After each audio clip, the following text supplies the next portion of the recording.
Hello, maltster munchy minches. I'm Ralphie. Welcome to the Bothy. Welcome to a whisky review, and a big thank you to Yoshbod for the malt mention provision.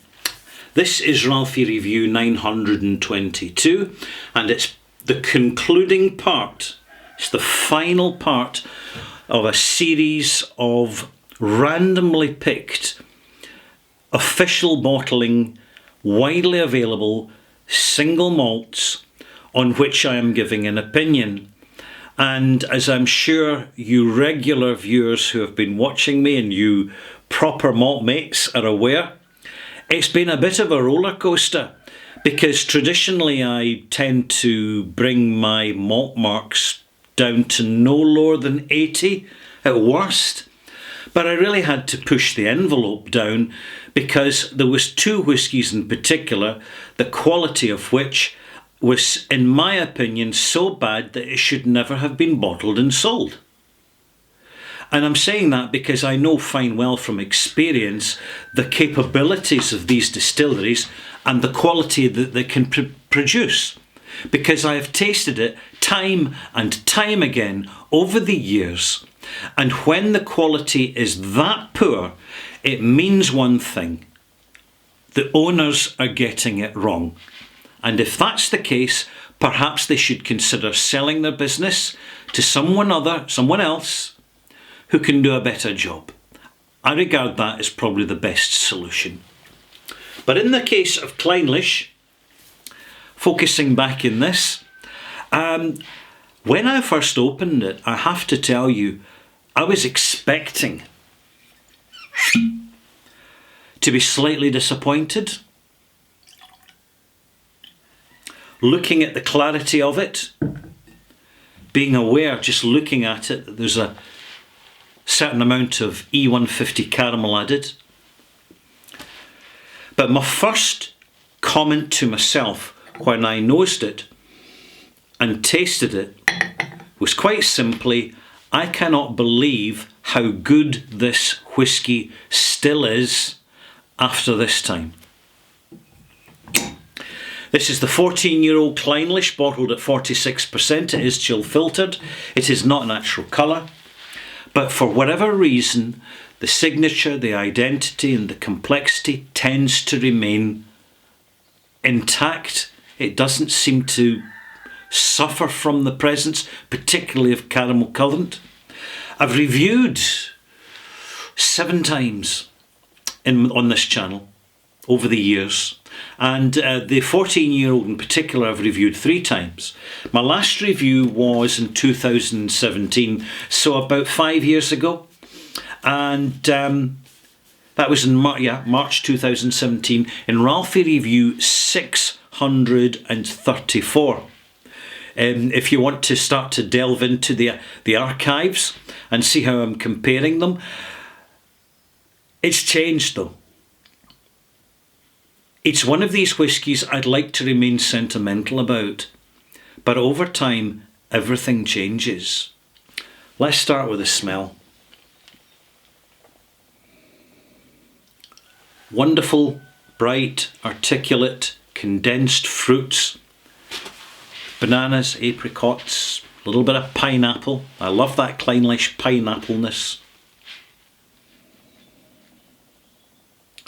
There's that certain cereal complexity which gives Clynelish such a singular signature that it really stands out, even in the world of whiskies, when there are so many options and single malts struggle to express the singleness. Clynelish, like Mortlach, still does it because it hasn't sanitized itself to fit the palate of your mass consumer. It is the favourite whisky of those who already know single malts quite well and want to quietly express it without showing off about it. So, for example, Someone who was blinging it would go for Macallan. Someone who was winging it would go for Talisker. But someone who is sophisticating it will go for Clynelish. There you go. Loving the nose, but even on the nose I'm noticing a change. First taste.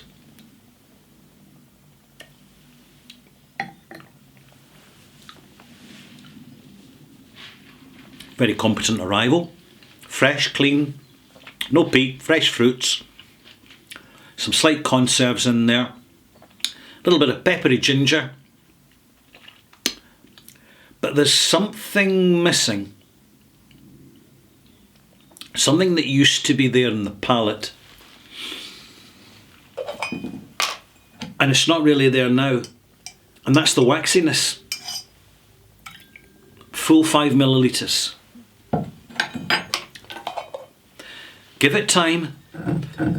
When you get down the bottle, you'll start to see a little bit of it. But this is a more bourbon, vanilla, sweet version of Clynelish. It's a very good whisky. I'm more than happy to recommend it to you, despite the fact that it's been castrated with chill filtration. And you're saying, I hear what you're saying. You're saying, oh, Ralph, you're tub thumping. You're tub thumping. Everybody's quite happy with the fact that it's chill filtered.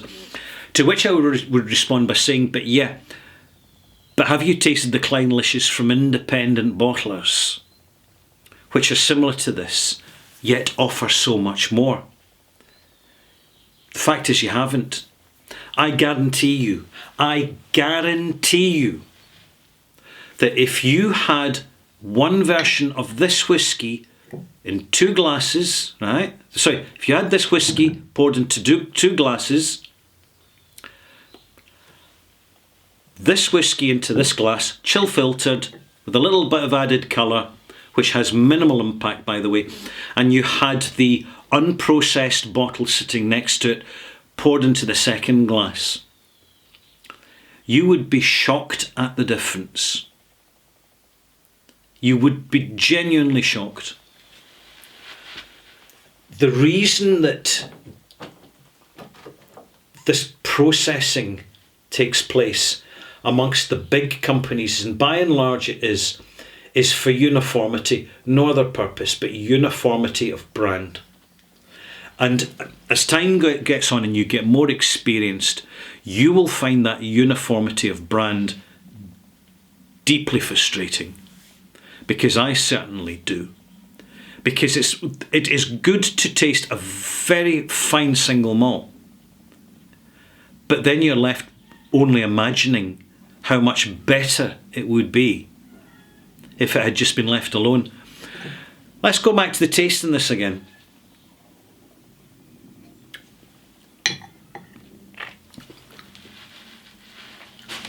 The water brings out the green notes, brings out the slightly Irish whisky notes, pot still whisky.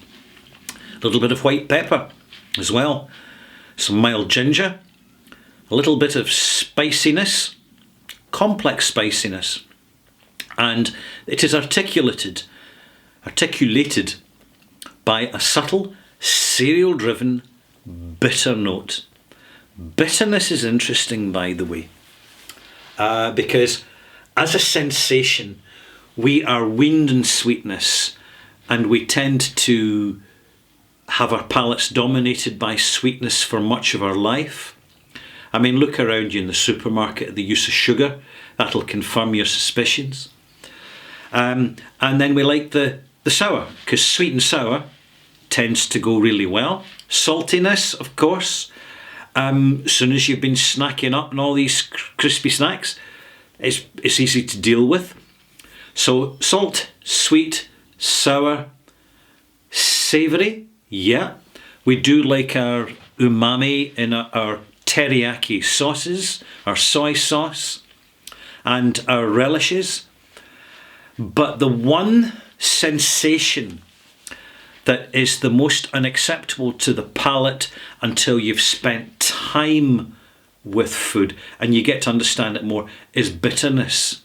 Bitterness is often the feature in a whisky, which is a turn off for whisky drinkers and is very difficult to get your senses around.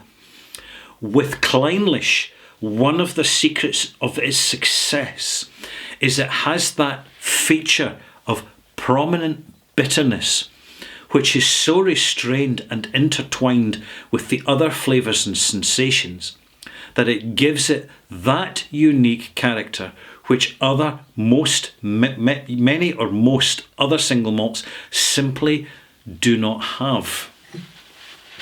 And it's what makes it a very notable whisky.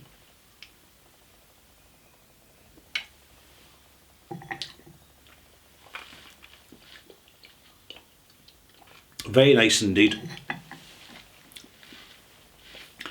But there's something restrained about it, something withheld. And I'm just noticing that more. And I do find myself getting frustrated because of it. So it will be reflected in the malt marks. And it's the fact that the presentation of chill filtration, I'm not happy with it. And why should I be? Because I'm the customer. 84 out of 100.